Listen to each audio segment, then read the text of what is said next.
राजीव जी, मुझे राहुल गांधी का जुनून देखकर अमीर गजलवाश का एक शेर याद आता है।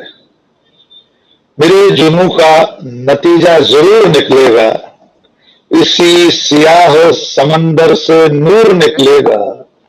मेरे जुनून का नतीजा जरूर निकलेगा, इसी सियाह समंदर से नूर निकलेगा। गिरा दिया है तो साहिल तो इंतजार न कर, अगर वो डूब गया है तो दूर निकलेगा। राहुल गांधी अब राजनीति में डूब गए हैं, तो ये तय है कि वो बहुत दूर निकलेंगे। कब निकलेंगे, कितना वक्त और लगेगा, ये हम अभी नहीं जानते, लेकिन ये तय है कि उनके जुनून के नतीजे निकलना शुरू हो गए हैं। कर्नाटक का चुनाव का नतीजा उसी जुनून का परिणाम है, उसी का नतीजा है। आपने कहा कि राहुल गांधी जिस तरह यात्राएं कर रहे हैं, लोगों से मिल रहे हैं सड़कों पर उतरकर, कभी विश्वविद्यालय के छात्र छात्राओं से, कभी यूपीएससी की तैयारी कर रहे लोगों से, बस में, स्कूटी पर और आज ट्रक के केबिन में बैठकर। मुझे याद आता है जब मोहनदास करमचंद गांधी पढ़ाई करके लौटे थे और उसके बाद जब धीरे धीरे सार्वजनिक जीवन में सक्रिय होना शुरू हुए, तो गोपाल कृष्ण गोखले ने उनसे कहा था कि अगर देश को जानना है तुम यात्राएं करो। मोहनदास करमचंद गांधी ने तीसरे दर्जे में बैठकर ट्रेन के देश की यात्रा की, अलग अलग हिस्सों में गए और अंततः उस पूरी यात्रा के अंतिम निष्कर्ष में मोहनदास करमचंद गांधी महात्मा गांधी हो गए। राहुल गांधी अपने देश को जानने निकले हैं, मुझे ऐसा लगता है।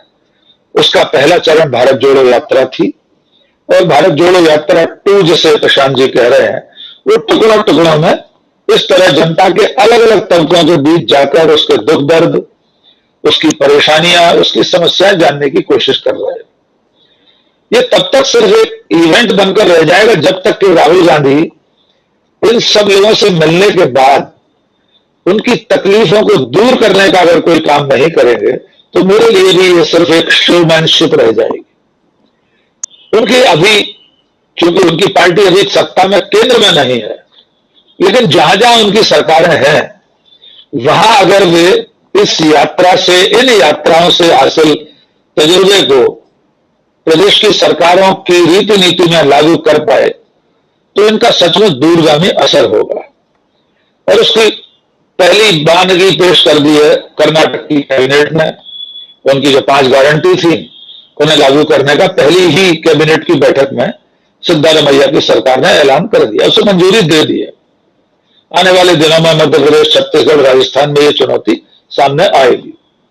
लेकिन एक विपक्ष में बैठे हुए राजनेता को सत्ता की राजनीति के लिए भी अगर यह सब करना हो, तो इसमें अनुचित कुछ नहीं है। अगर यही काम कोई और पार्टी का नेता विपक्ष में रहते हुए कर रहा होता, तब भी एक स्वस्थ लोकतंत्र में उसका स्वागत होना चाहिए। अब आपने प्रश्न किया है कि क्या नरेंद्र मोदी की विदेश यात्रा और उनकी विदेश यात्राओं में होने वाले बड़े बड़े शोज, उनके road show, Modi Modi, howdy Modi इत्यादि इत्यादि को दूसरे पलड़े में रखें, तो राहुल गांधी की इस तरह की कवायद को, इन यात्राओं को किस रूप में देखेंगे? सबसे पहले तो मैं इस बात का स्वागत करूंगा कि मेरे देश का प्रधानमंत्री, जो कि मेरा भी प्रधानमंत्री है, भले मैंने उसे वोट न दिया हो और अगले 7 जन्म नहीं दूंगा ऐसी किसी विचारधारा के प्रतिनिधि को जो घृणा और झूठ की राजनीति करता हो, फिर भी वो मेरे देश का चुना हुआ प्रधानमंत्री है। वो दुनिया में अगर कहीं जाए, उसका स्वागत वहां, चाहे वो इंडियन डायस्पोरा करे या वहां के लोग करें, मेरे लिए गर्व का अवसर होना चाहिए। मुझे इसमें कोई ऐतराज नहीं है। वो प्रायोजित तरीके से इवेंट मैनेजमेंट कंपनियां करें, ढोल ताशे वाले लाए जाएं, हॉल बुक किए जाएं, टिकट बेचकर या निःशुल्क उनका शो हो, मुझे इसमें भी ऐतराज नहीं है। वे टेलीप्रॉम्प्टर पर देखकर भाषण दें, मुझे कोई आपत्ति नहीं। मेरी आपत्ति वहां शुरू होती जब देश का प्रधानमंत्री विदेश में जाकर दूर देश की धरती पर खड़े होकर यह कहे कि मेरे आने से पहले भारत में कुछ नहीं हुआ था। प्रकारांतर से ये कहना चाहते हैं कि 2014 की मई माह की 26 या 25 तारीख, 16 तारीख से पहले भारत के लोग पेड़ों की छाल लपेट कर रहते थे, चकमक पत्थर रगड़कर आग जलाते थे, कच्चा मांस भूनकर खा लेते थे। जब प्रधानमंत्री ऐसा कहे, तो मुझे शर्म आती है ऐसे व्यक्ति पर, ऐसे प्रधानमंत्री पर। मेरी चिंता का विषय सिर्फ इतना है। दूसरी बात, जब आप दोनों की तुलना कर रहे हैं राजीव जी, तो शायद विदेश यात्रा में ये जो भोपाल उठाया जा रहा है, ये जो शोध बड़े बड़े किए जा रहे हैं, इसके जरिए असल में मुख्य धारा का मीडिया और उनका प्रचार तंत्र ये बताने की कोशिश कर रहा है कि देश का प्रधानमंत्री भले कर्नाटक का चुनाव हार गया हो, सब कुछ दांव पर लगाकर, प्रधानमंत्री पद की गरिमा को दांव पर लगाकर नफरत की राजनीति करके भी चुनाव हार गई उनकी पार्टी, लेकिन विदेश में डंका बज रहा है। तो बस हमें उन्हें इतना याद दिलाना होता है कि इससे पहले भी एक नव स्वतंत्र राष्ट्र का प्रधानमंत्री पंडित जवाहरलाल नेहरू दुनिया के किसी भी देश में उस वक्त जाता था, तब इससे अधिक सम्मान उसे भी मिलता था। कैनेडी हवाई जहाज की सीढ़ियों पर दौड़ते हुए चढ़ के पंडित नेहरू का स्वागत करने जहाज के भीतर पहुंच जाते थे। कितने ऐसे दृश्य सामने आ जाते हैं कि रोनाल्ड रीगन राजीव गांधी के लिए छाता लेकर कार तक चले जा रहे हैं।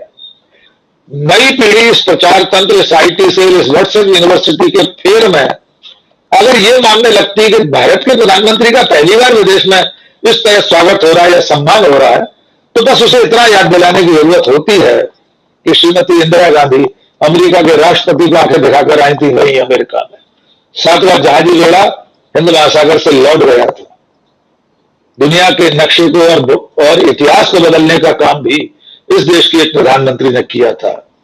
वे देश के प्रधानमंत्री, उनका दुनिया में सम्मान हो, इसमें किसी खुशी नहीं होगी, लेकिन वे अगर दुनिया के किसी दूसरे देश में जाकर अपने से पहले के देश की आलोचना करें, तो वो हम सब की, हमारे पुरखों की, हमारे माता पिता की, हमारे दादा दादी की निंदा और आलोचना होती है, उससे स्वीकार नहीं किया जा सकता।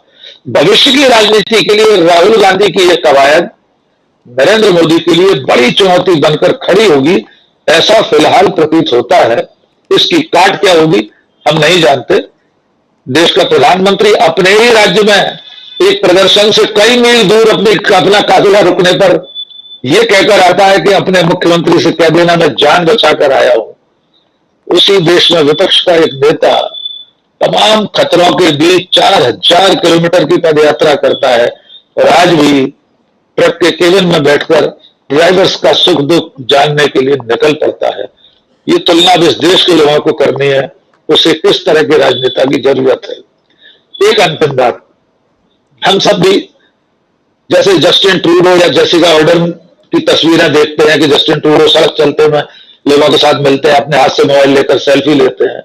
क्या हमारे लोकतंत्र को, हमारे देश को भी ऐसे राजनेताओं की जरूरत नहीं है कि वे तमाम तरह के बैरिकेड, तमाम तरह के प्रतिबंधों को तोड़कर जनता के बीच जाए, जनता से बात करें। हमें किसी रेस्टोरेंट में आइसक्रीम खाता हुआ प्रधानमंत्री भी देखना है, मल्टीप्लेक्स में फिल्म देखता हुआ प्रधानमंत्री भी हम देखना चाहते हैं। राहुल गांधी के अंदर वो छवि देश को दिखाई दे रही है। राजनीतिक रूप से अंततः चुनावी राजनीति और सत्ता की राजनीति में राहुल गांधी कितना सफल होंगे, ये सब करने के बावजूद इसकी परीक्षा नवंबर में इस साल और मई में अगले साल होने वाली है। तब तक हमें प्रतीक्षा करनी होगी। जी राजीव जी।